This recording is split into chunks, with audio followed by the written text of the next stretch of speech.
Morning எந்திரிச்சோடனே இந்த வேலையை சீக்கிரமாக முடிச்சிடணும்டா அப்படின்னு சொல்லி தான் எழுந்திருப்போம். அது என்னவோங்க, அந்த வேலை நம்மளுக்கு முடியவே முடியாது.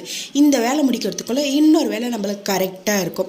சரி, எல்லா வேலையும் முடிச்சுட்டு சீக்கிரம் வெளியே போகலான்னா அதுக்கும் நம்மளுக்கு டைம் இருக்காது. ஏன்னா அந்த வேலை திரும்ப ரொட்டீனாக ரிப்பீட் ஆகிட்டே தான் இருக்கும் நம்மளுக்கு. அண்டு எப்படி சொல்கிறது, இந்த வேலையை முடிக்கணும் அப்படின்ட்டு நம்ம ஒரு யோசனையில் இருப்போம். அது நம்மளுக்கு முடியவும் முடியாது. உங்களுக்கு எப்படின்னு மறக்காமல் கமெண்ட் சொல்லுங்கள். வீட்டில் திங்ஸ் எல்லாமே ஆகிடுச்சு, எல்லாம் நோட்ஸ் எடுத்து வச்சுட்டு இருந்தேன். அண்டு நான் நிறைய மிஸ்டேக் பண்ணுறேன். சரி, ஒரு பொருள் நம்ம வீட்டில் இருக்கோம், மறுபடியும் அடுத்த வாட்டி போகிறப்போ அந்த பொருள் அப்படியே தான் வாங்கிட்டு வருவோம். கூட எங்கள் சின்னவரை எனக்கு ஹெல்ப் பண்ணிட்டு இருந்தார். அதனால தான் நோட்ஸ் எல்லாம் கரெக்டாக எடுத்து வச்சுட்டு இந்த பொருள் இருக்குது, இந்த பொருள் இல்லை அப்படின்ட்டு நான் ஏன்னா நிறையவே மிஸ்டேக் பண்ணுறேன். இப்போ நம்ம அந்த பொருள் இருந்துச்சுன்னா மறுபடியும் அடுத்த வாட்டி வாங்குறப்போ அதே பொருள் தான் நான் வாங்கிட்டு வரேன். அந்த மிஸ்டேக் நான் நிறைய பண்ணுறேன். நீங்கள் இந்த மாதிரி மிஸ்டேக் பண்ணுங்கள், மறக்காமல் கமெண்ட்ஸில் எழுதுங்க. சேனலையும் சப்ஸ்கிரைப் பண்ணிக்கோங்க, லைக் பண்ணுங்கள், சப்போர்ட் பண்ணுங்கள். பாய்.